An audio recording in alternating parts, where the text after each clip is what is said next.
Welcome back, familiar to Northside LDN, and today we've got Romano confirms Arsenal approach for reasonably priced top Premier League midfielder Onana from Everton.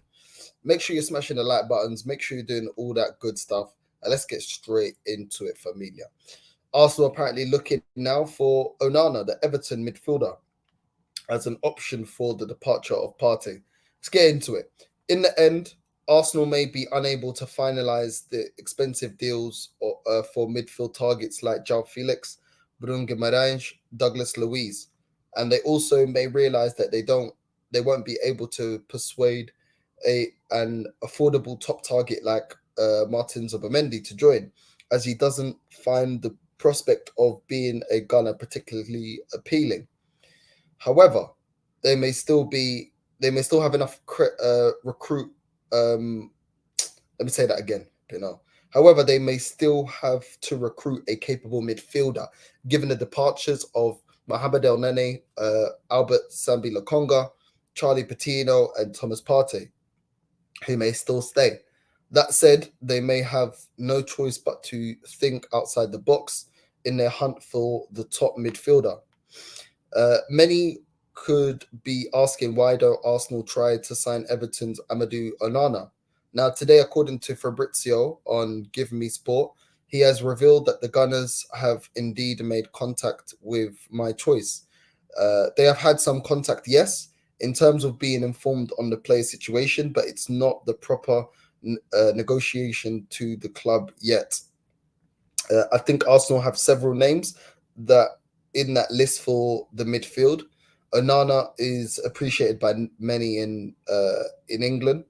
The Everton midfielder has been rumored to be on the Gunners' radar since his last time at Lille. The 22-year-old personality of never backing down and daring to go the distance sets him apart from other young midfielders. His commanding presence and technical abilities set him apart from other midfielders. He has a high quality hybrid, and his ability to carry the ball at his feet in various game condition aids his progress up the pitch. His ability to intercept and press forward can transform the Gunners' midfield. Um, Arsenal reportedly reached out to Onana about him joining them last winter. The move never materialized, but don't think they would have done so unless they believed he would be a good fit for them. He is for around £50 million. He might join Arsenal, where Arteta will decide whether to play him as an 8 or a 6.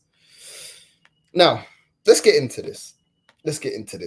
Once again, we keep hearing these things about Arsenal don't have the money. Arsenal need to make funds. Arsenal need to do this, need to do that. Is Onana top of the list? No. Is he bottom of the list? No. I know more about Onana than a Zubimendi, so I'd put him above a Zubimendi for me. I know more about him. He's Premier League proven.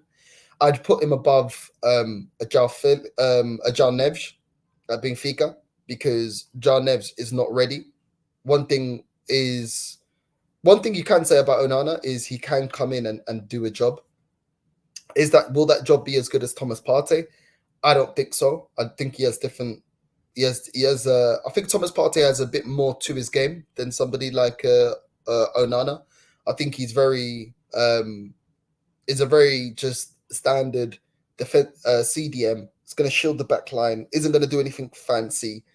More towards the lines of someone like a Declan Rice.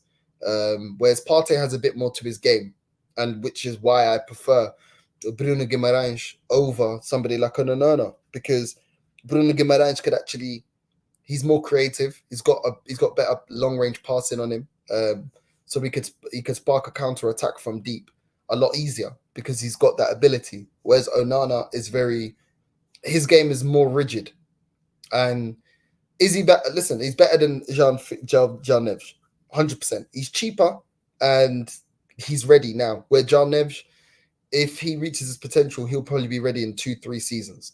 I still think he's got a lot to develop before he's ready to come to the Premier League. Ideally, more another 3 seasons. I think it's way too premature.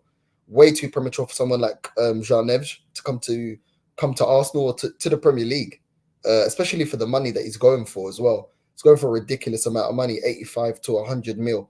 is what Benfica are asking for to open a conversation with him. Now, Onana would be decent. I wouldn't be fuming at it, but I still feel like Paulinho is better than him. I think Bruno Guimarães is better than him. I think there's a few defensive midfielders that I still feel like I would put ahead of Onana. I wouldn't be completely angry at it, but then where do you play Onana? Because I think Onana is very similar to Declan Rice, whereas they're not amazing passers of the ball, but the interceptions and the way they win the ball is decent. You know, I don't think you can play Onana as I don't think you can play him as an 8. I think he's a 6, and that's it. I could only play him as a DM. I couldn't play him as a creative midfielder. I just don't think that's his game. I've never seen it from him. But then neither is Declan Rice. Neither is Declan Rice. Declan Rice is more, when Declan Rice goes forward, it's more for his late runs into the box. He could potentially header it in. It's not because he's creating a load of chances or he's a great passer and he's got a great link up with Saka or a great link up with Martinelli. That's not Declan Rice's strengths. He's a player that will sit in deep. He'll protect the back line, and if he wins the ball, he may travel with the ball a little bit and then release it. But he's not somebody who's going to create something crazy from deep and with them long range part. That's not him, and that's not Onana. So if you play both of them in the starting 11, they both can't start for me. Both of them can't. Onana and Declan Rice cannot start. The midfield is way too rigid all of a sudden. Way too rigid. Defensively, you'll look a lot more solid, but you lose creativity because neither of them have any creativity. So I don't see that happening. I think if we got Onana, I think Declan Rice starts, and Onana's there, for maybe cup competitions to play that position, to play the DM role, maybe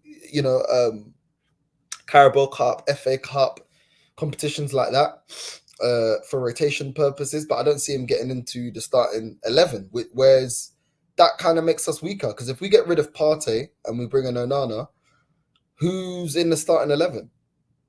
Like I said, I don't think it would work playing them both. I don't think it would work.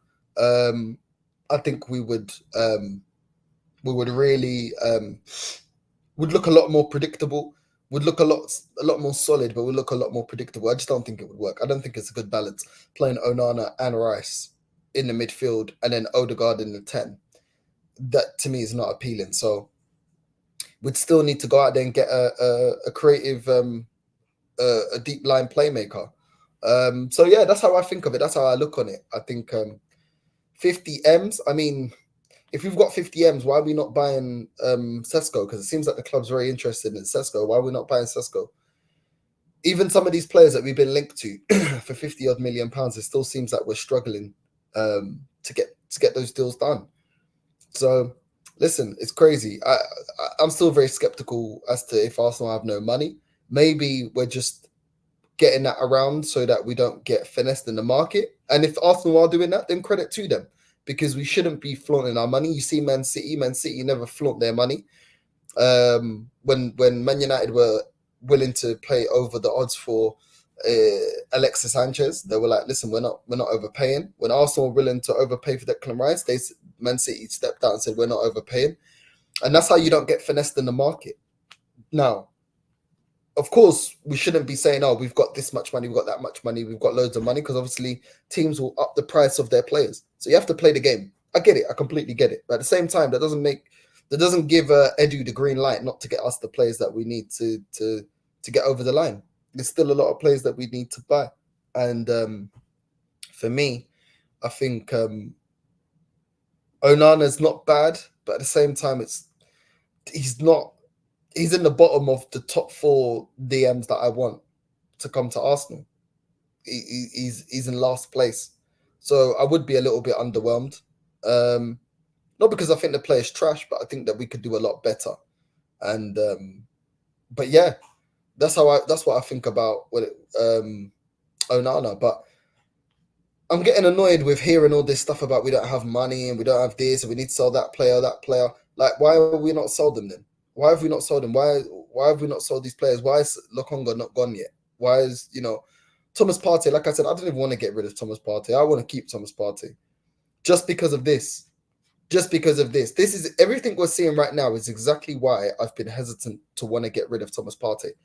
We're looking at DM options to replace him, and we're looking at guys like Onana. We're looking at Jean Neves. Like, what's going on here? Like, they're nowhere near his talent. They're nowhere near his level. Let's keep it real. They're not. I know the issue with Partey is the whole, but his injuries.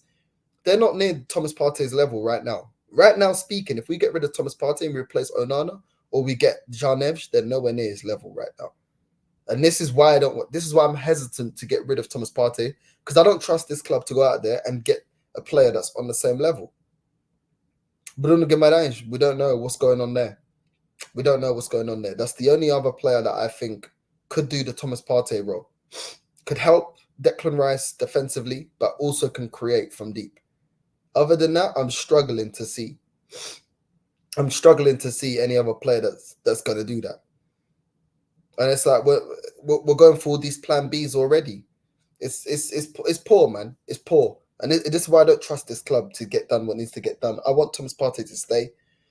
In all honesty, I want Thomas Partey to stay, and I want us to go out there and get a Bruno Guimaraes, or go out there and get a Paulinho or someone like that.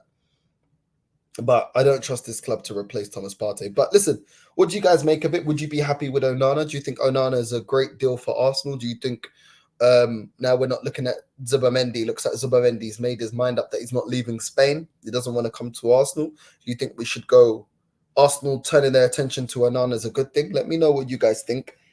Like I said, I wouldn't be fuming, but I wouldn't be over the moon. I wouldn't be over the moon. That's the best way I can put it. A little bit underwhelming, but we could have done a lot worse. But it is what it is. Let me know what you guys think. Leave the comments down below. And without further ado, familia, I'm out.